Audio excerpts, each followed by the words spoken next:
Welcome back to the channel and thanks for tuning in. Today we are discussing the infamous 1970 Plymouth Superbird. What was the Plymouth Superbird? Superbird is quite a catchy name. If anyone hears it once, they are definitely going to remember it for a lifetime. Despite that, if someone asks you about the 1970 Plymouth Superbird, unless you're a die-hard NASCAR fan or a classic car enthusiast, you might not know about it. Why? Because the Superbird was a short-lived creation of Plymouth that left a deep impact on NASCAR history. It was only produced for 1 year, in 1970, with just 1,935 units built.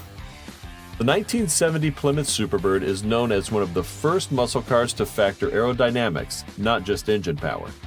It was modeled after the Plymouth Roadrunner and inspired by the Dodge Charger Daytona, another short-lived muscle car affected by NASCAR's changing rules. Both the Daytona and the Superbird were designed for one purpose: to win NASCAR races. And when they did, securing victory in 33 out of 48 races during the 1970 season. Back in the 1960s, Dodge didn't plan on making the Daytona, and the same goes for Plymouth with the Superbird. These cars were created in response to Ford's dominance on the track. During the era of what wins on Sunday sells on Monday, Dodge and Plymouth needed to boost their sales, and these powerful cars were their answer. Their success led to their downfall, as NASCAR imposed engine size limits in 1971 for safety reasons.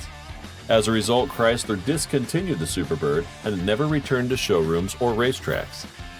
The Superbird was a car that was a storm in the muscle car industry, one that was a blend of influences from stock car racing, American car culture, aerodynamic engineering, and automotive styling.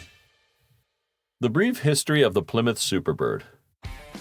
The car was created because Plymouth wanted to strike back against the success in Ford in the 1969 NASCAR season. The story began when the early Dodge Charger just couldn't compete on the racetrack. Its bold look and fastback design were popular at dealerships, but it struggled to keep up at high NASCAR speeds. The aggressive upright grille created too much drag, and the distinctive rear end caused excessive lift, making the car spin out at triple-digit speeds. The Plymouth Roadrunner was released in 1968, but it was having challenges just like the Dodge. Richard Petty, Plymouth's star NASCAR driver, won 27 out of 48 races in the 1967 season, but it was still limited by the Plymouth Roadrunner. Eager for more victories, Petty asked Plymouth for a winged race car. Adding fuel to the fire, the Dodge Charger Daytona 500 was released in April 1969, and soon after its debut, it became the first NASCAR contender to surpass the 200-mile-per-hour speed mark. This defection, along with the Charger Daytona's success, spurred Plymouth to create its own winged car. Plymouth aimed for an aerodynamic race car with a more refined look than the Daytona. They built on Dodge's research, but took a slightly different approach. The Superbird, though similar to the Daytona, was 3 miles per hour slower.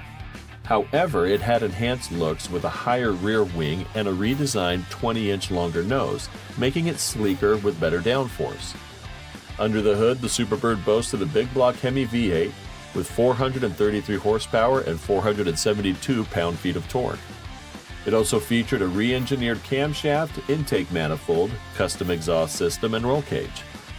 It could go from 0 to 60 miles per hour in 5.5 seconds and complete a quarter mile in 13.5 seconds, reaching a top speed of 185 miles per hour.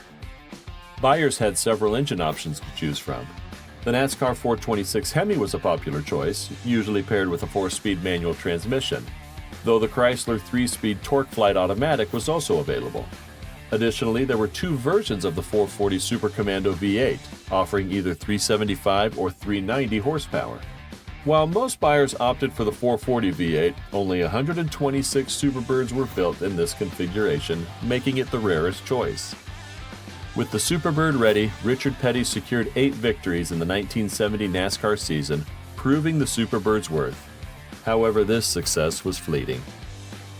The unexpected end of the Superbird. As 1970 arrived with the Superbird in tow, following the triumph of the Daytona, it was evident that Chrysler's aerodynamic wonders were blazingly fast.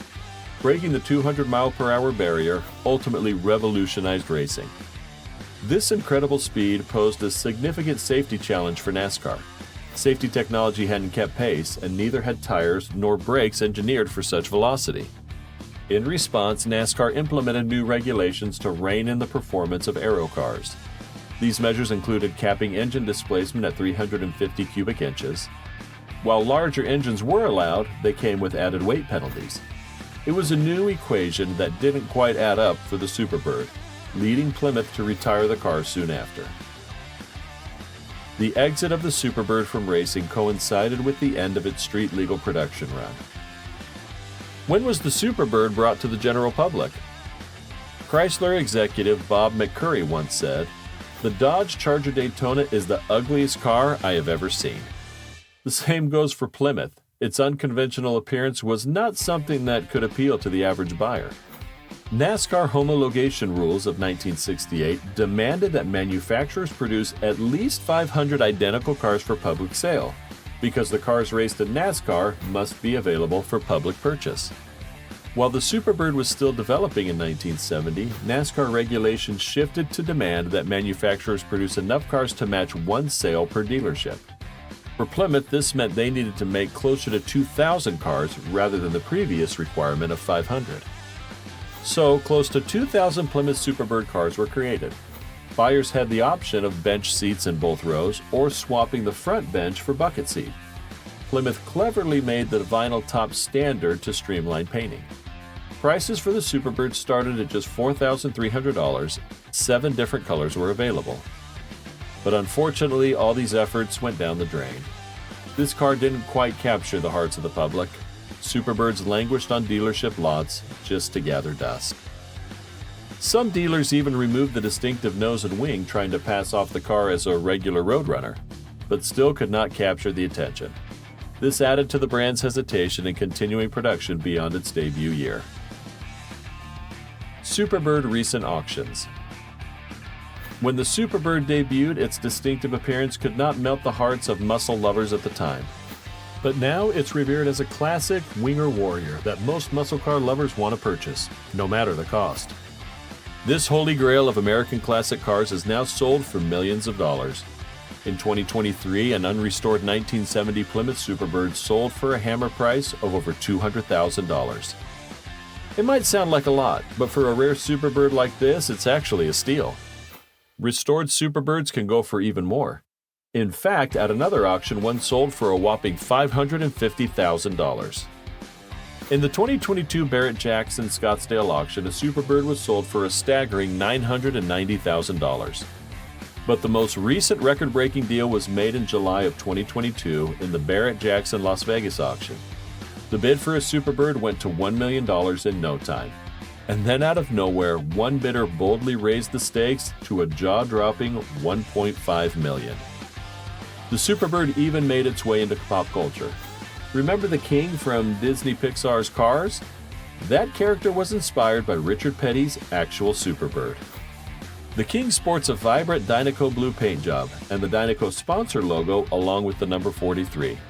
The appearance is exactly similar to that American classic winged monster, except the wheels are larger and the wheelbase is a little shorter. This modification is made just to enhance the visual appearance of the film. So what makes the 1970 Plymouth Superbird so special? It's a combination of its racing success, unique design, and cultural impact. Whether you're a die-hard car fan or just someone who appreciates cool cars, the Superbird is a true icon. Thanks for tuning in. Be sure to like and subscribe to our channel and hit that bell icon to be notified when we release new content. It really helps us out. Till next time.